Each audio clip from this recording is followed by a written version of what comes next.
Olá, esse é o projeto Discípulos de Feynman e esse é o quarto episódio da playlist de hidroestática do canal. E nesse episódio a gente vai tratar sobre o princípio de Arquimedes, que é um princípio bastante importante na hidroestática. A maior parte das questões cobram ou o princípio de Arquimedes ou o teorema de Stevens, que já foi abordado no segundo episódio. Então vamos lá. O que é o princípio de Arquimedes? O princípio de Arquimedes ele é para você. Quando você tem um corpo que está dentro de um líquido, o líquido vai exercer uma força resultante sobre esse corpo. Essa força resultante a gente chama de empuxo e a gente tem que descobrir qual é o valor dela, né? E, no geral, para onde que ela aponta. Vamos lá. A primeira coisa que a gente vai fazer é a gente vai imaginar essa força para um cilindro. E a gente vai provar para o cilindro qual é a magnitude dessa força. E é possível demonstrar que isso vale para qualquer corpo, né? A gente vai provar para um cilindro e é possível demonstrar que vale para qualquer corpo, mas a gente não vai demonstrar. Então, vamos lá. Primeira coisa, como já foi trabalhado, né, em outros episódios, já foi dito que a força que os líquidos fazem em uma superfície, quando eles estão em repouso, a força vai ser sempre perpendicular à superfície. Então, a gente imaginando esse cilindro aqui, o líquido vai fazer força em todos os pontos da superfície desse cilindro. No entanto, as que estão na superfície lateral, né, que estão aqui na lateral desse cilindro, elas vão acabar se cortando, porque elas têm o mesmo módulo, porque elas estão na mesma altura. Tem também a mesma direção, mas tem sentidos opostos. Então elas vão acabar se cancelando. E as forças são exercidas nas superfícies que estão superior e a superfície inferior, elas vão ser diferentes, apesar de terem direções iguais e sentidos diferentes. Certo? Então a gente quer calcular qual é a força resultante que o líquido vai fazer nesse cilindro. E qual será a força resultante? Né? Vai ser uma força resultante para cima, porque a gente sabe que a força 2 ela é maior do que a força 1. Porque como está mais embaixo, né, a gente vai ter uma coluna de líquido maior e vai ter, portanto, uma pressão maior, o que vai também resultar em uma força maior. Então, vai ser uma força para cima e vai ser igual a força 2 menos a força 1. Ok. E como é que a gente vai calcular isso aqui? Isso aqui a gente já vê que é bem parecido com o que a gente fez no teorema de Stevens, né? Então, uma coisa que a gente poderia fazer, que eu acho que é o melhor caminho, é a gente pegar essa relação e dividir tudo por A. Aí, por que dividir por A? Né? A sendo, claro, a área da base, que vai ser igual tanto a base superior quanto a base inferior. E por que a gente vai dividir por A? Porque aqui a gente vai conseguir a definição, né, de pressão. Então, a força resultante sobre a área ela vai ser igual à pressão 2, a pressão aqui na parte de baixo, menos a pressão 1. E a gente sabe, né, que a pressão 2, pelo teorema de Stevens, vai ser igual à pressão 1 mais a altura vezes a gravidade vezes a massa específica do líquido. Isso aqui é importante, é do líquido. No caso aqui, vou colocar aqui, né, a altura H. E então, aqui, F2 sobre A menos F1 sobre A vai ser igual a pressão 2 menos a pressão 1. E quanto é que é a pressão 2 menos a pressão 1? A gente obtém que a pressão 2 menos a pressão 1, pelo teorema de Stevens, vai ser igual a altura vezes a gravidade vezes a massa específica.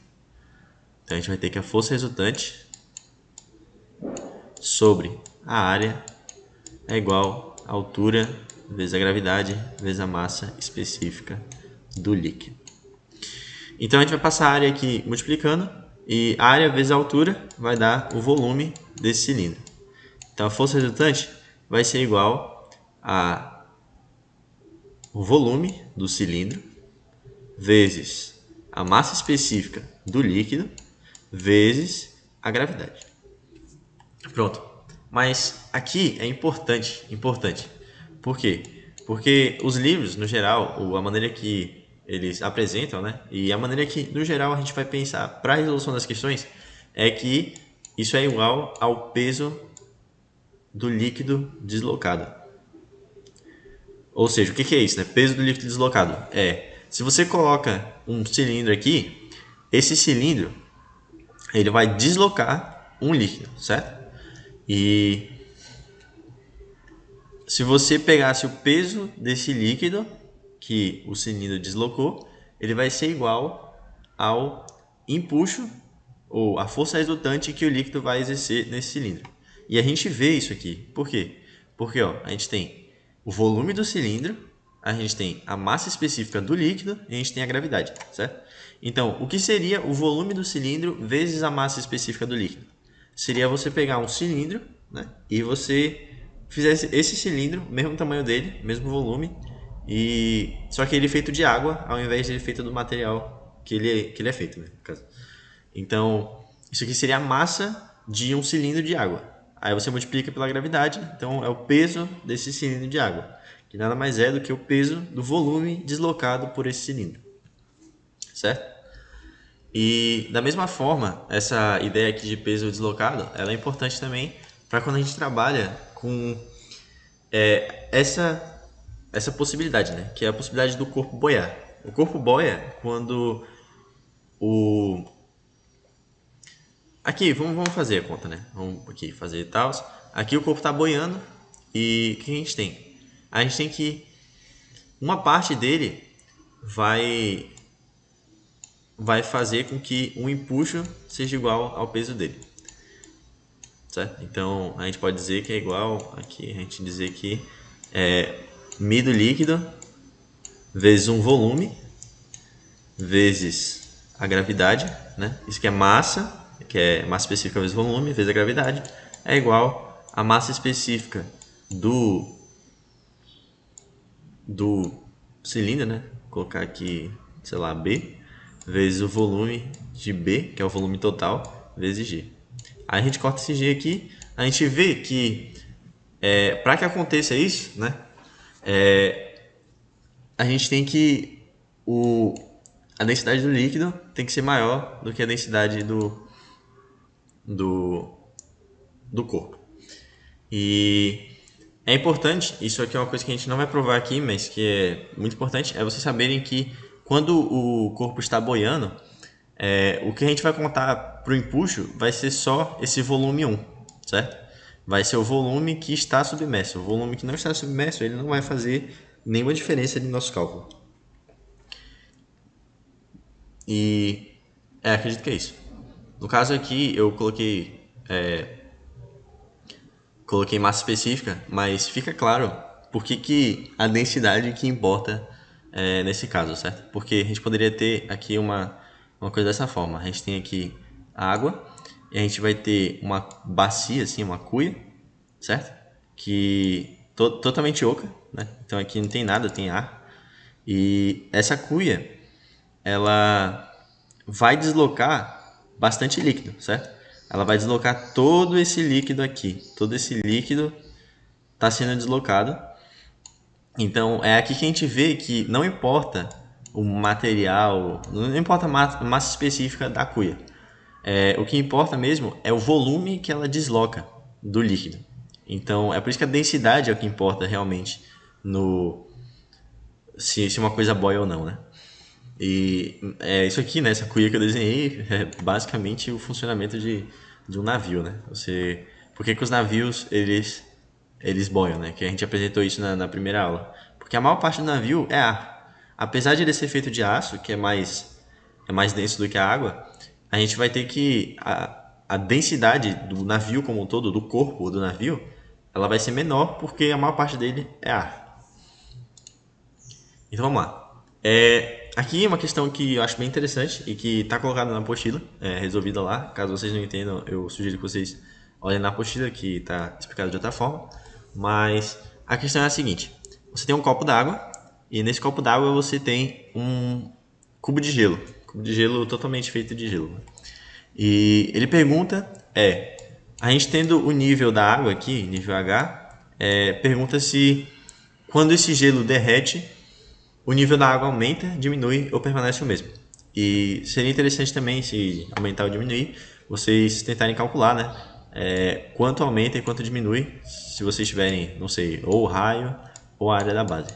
Isso aqui seria uma questão interessante. Mas, enfim, vamos trabalhar isso aqui, né? Como é que a gente pode ver isso aqui? Se o gelo ele está boiando, significa que o peso dele é igual ao empuxo. E quanto é que é o empuxo? É a massa específica da água vezes o volume que ele desloca, o volume que está submerso aqui, vou colocar aqui V1, vezes V1, vezes a gravidade.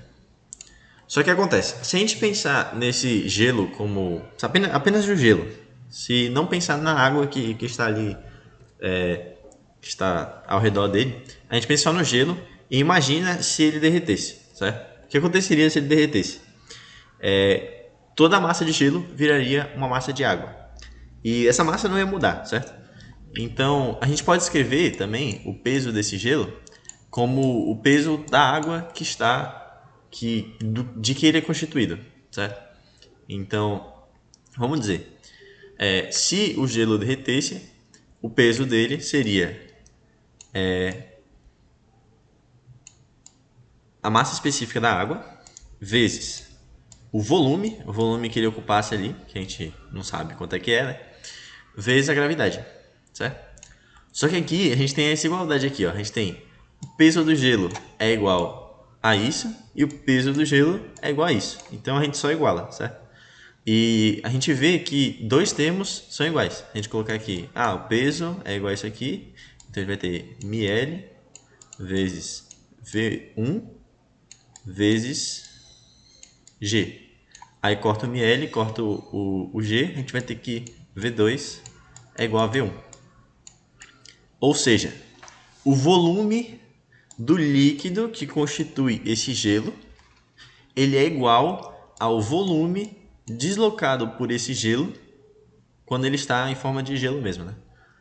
Ou seja, quando, né, a gente pode interpretar aqui, quando esse gelo derreter, não vai haver mudança na altura da água. Por quê? Porque o volume 1 que o gelo desloca, ele é igual ao volume da água quando o gelo derrete. Então, quando o gelo derreter, ele vai parar de deslocar esse volume de água e vai repor, né, o volume de água do qual ele é composto, né? O gelo vai virar água e essa água vai ser igual à água que ele deslocava anteriormente. Então, muito interessante essa questão. A gente vê que a altura não vai mudar, né? E existem várias variações dessa questão, com canoas, não sei o que, aí gelo que tem uma pedra dentro, essas coisas assim. Mas aí é mais aprofundado. Essa é uma questão interessante, dá para ter uma ideia geral de como trabalhar, né, com isso aqui.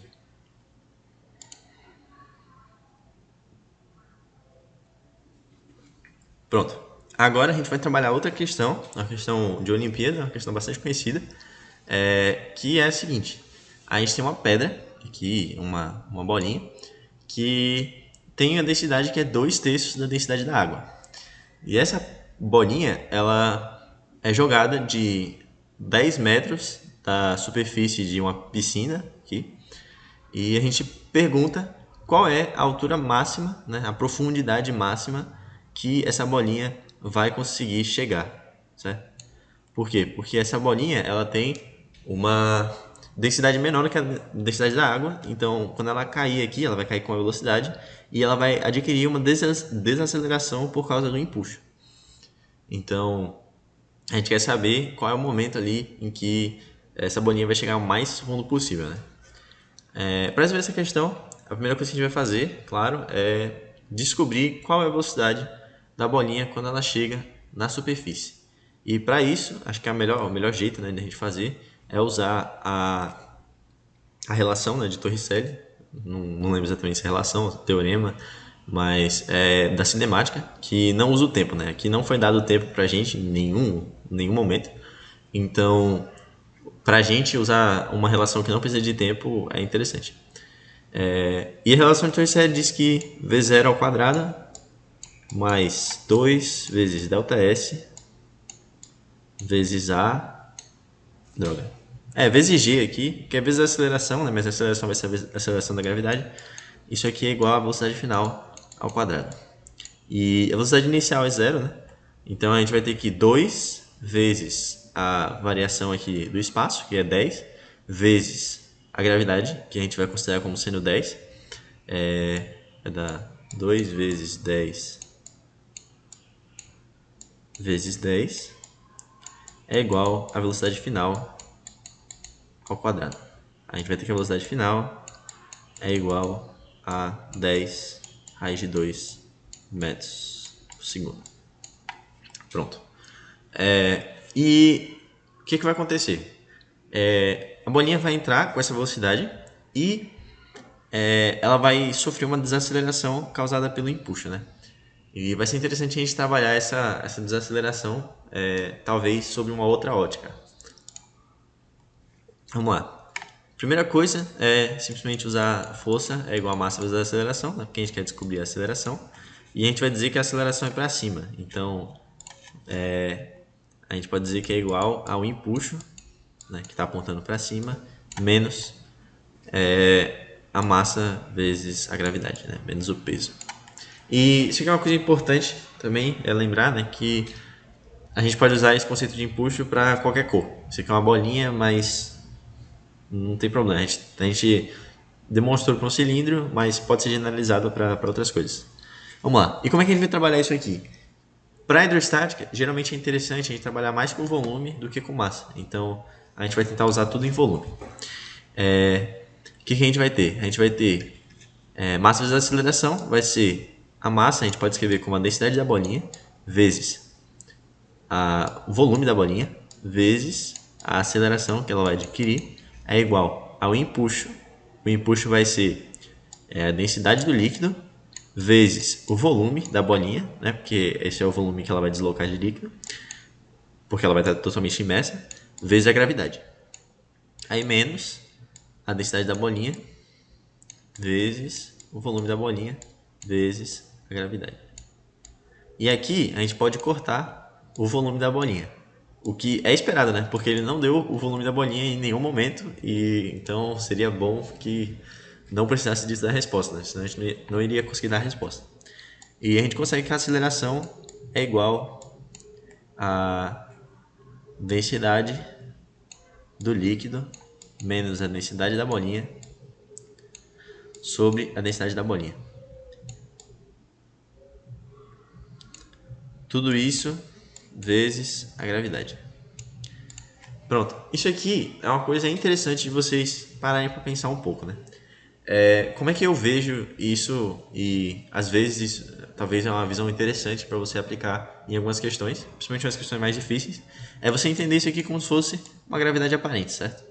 Então, ou seja, é como se a bolinha estivesse lá, ela estivesse sob efeito da ação da gravidade no início, antes de entrar na superfície, e quando ela entrasse na superfície, ela começasse a ver, vamos dizer, ver outra gravidade, que é uma gravidade que aponta para cima. Entendeu? Então, isso é um jeito, né, de você tentar entender ali como é que a bolinha vai se comportar, e às vezes isso se mostra uma estratégia interessante para você resolver a questão. Mas aqui a gente vai, aqui eu só estou jogando essa ideia aqui para que vocês pensem um pouco sobre, né? Ok, vamos lá. Tendo isso aqui, a gente vai já substituir os valores só para a gente saber qual é a aceleração.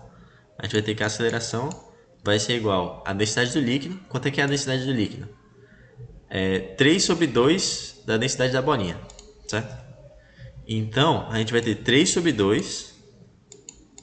Aí a gente vai ter a densidade da bolinha aqui em cima, certo? 3 sobre 2 vezes a densidade da bolinha, menos a densidade da bolinha sobre a densidade da bolinha. Então, a gente pode só cortar essa densidade da bolinha em todas as coisas, né? A gente vai ter 1 sobre 1, certo? Porque a gente consegue fatorar, né? Tirar para fora a densidade da bolinha, tanto em cima quanto embaixo, então a gente consegue só cortar em cima e embaixo. Tudo isso vezes a gravidade. Aí isso aqui vai dar 3 sobre 2 menos 1, vai dar 1 sobre 2, vezes a gravidade vai dar 5 metros por segundo ao quadrado. Ou seja, a bolinha ela vai entrar com 10 raiz de 2, uma velocidade de 10 raiz de 2, e vai ter uma aceleração para cima, uma desaceleração de 5 metros por segundo ao quadrado. E como é que a gente vai descobrir a altura máxima, né? Tem vários jeitos de descobrir isso aí. Eu acho que o melhor jeito, o jeito mais rápido, é a gente usar a equação de Torricelli, de novo. Quanto é a velocidade inicial que a gente vai ter? Né? A velocidade inicial ao quadrado mais 2 vezes a aceleração vezes a variação do espaço vai ser igual à velocidade final. A velocidade inicial ao quadrado, né? 10 raiz de 2 ao quadrado vai dar 200. Tudo isso menos ou é mais? Menos. Tudo isso menos. Tudo isso menos 2 vezes a altura máxima vezes a aceleração, né? Que a gente conseguiu que a aceleração é igual a 5. Então aí a gente consegue que... E a velocidade final vai ser igual a 0. E a gente vai conseguir que a altura máxima vai ser igual a 20 metros. Só para que vocês entendam aqui, para que talvez ele tenha ficado alguma dúvida sobre por que a gente usou Torricelli aqui, por que a velocidade final é 0, é que a gente entende que no início, né, você vai estar entrando, aqui a bolinha vai estar com a velocidade para baixo, e uma aceleração para cima, certo? E essa bolinha, ela vai continuar andando para baixo, e essa velocidade dela vai diminuindo, até chegar uma hora que ela fica com a velocidade 0 e a aceleração para cima. E esse é o momento em que ela vai adquirir a maior profundidade dela, certo? Porque depois disso, por ela ter essa aceleração para cima, ela vai sempre andar para cima, porque ela já adquiriu a velocidade 0 e ela vai começar a adquirir a velocidade para cima. Então, esse momento em que a velocidade dela é igual a 0 é o momento em que a profundidade dela vai ser a profundidade máxima. Isso é uma coisa também muito utilizada para resolver várias questões, principalmente assim de lançamento, né? Na cinemática a gente vê muito isso. Só para que não haja nenhum problema, né? Para a gente entender essa questão. É isso. Essa questão aqui é muito boa. E só por último, isso aqui vai ser uma análise mais qualitativa do... Não vai ser por último, mas essa aqui vai ser uma análise mais qualitativa sobre algumas coisas, sobre alguns problemas, né, que pode acontecer.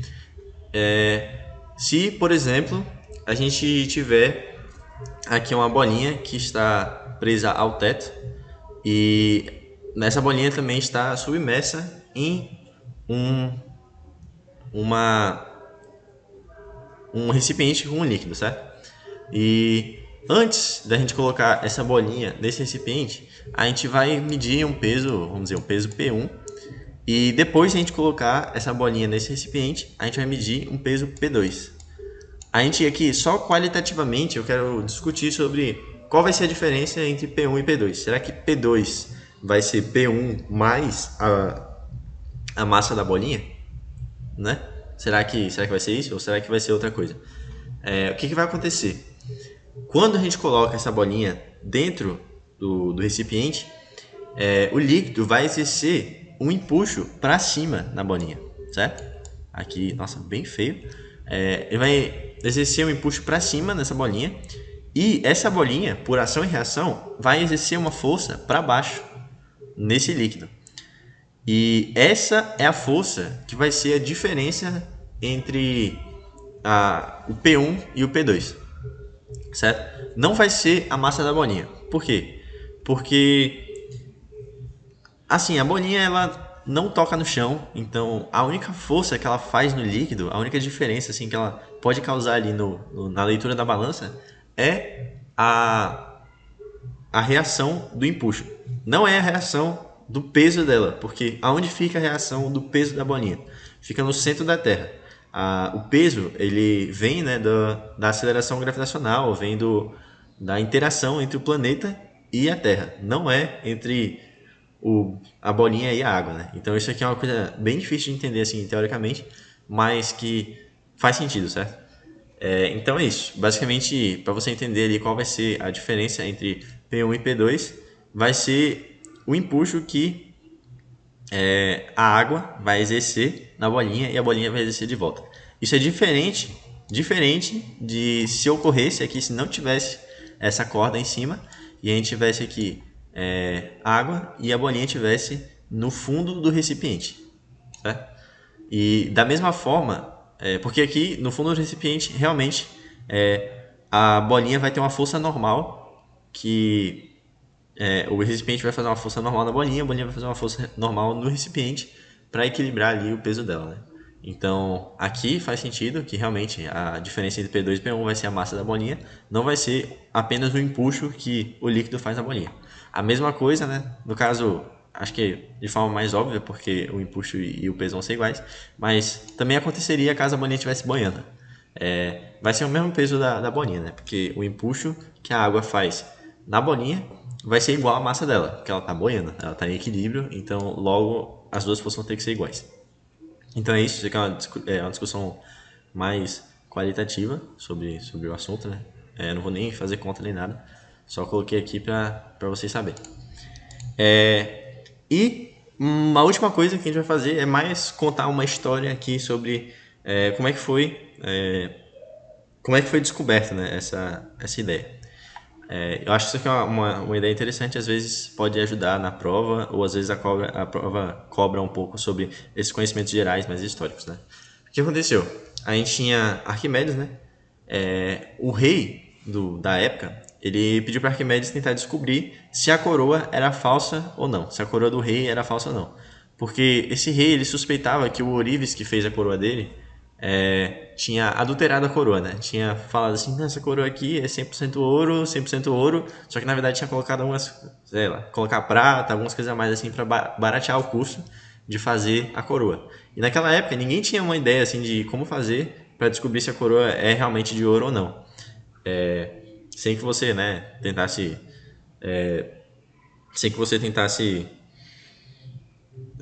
esqueci, derreter a coroa ou qualquer coisa assim. Sem você, sabe, destruir a coroa, basicamente.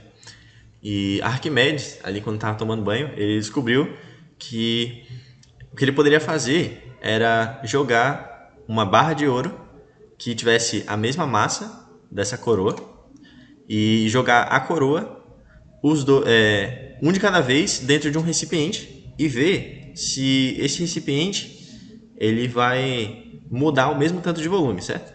Porque se os dois tiverem a mesma massa e os dois são feitos de ouro puro, logo o que vai acontecer? Logo vai acontecer que os dois têm que ter o mesmo volume, certo? Porque a massa e a densidade supostamente eram para ser a mesma. E aí tem essa história aí, não sei se vocês já ouviram, de que ele descobriu isso aí ele ficou gritando, Eureka! Que era tipo, eu descobri, eu achei, não sei.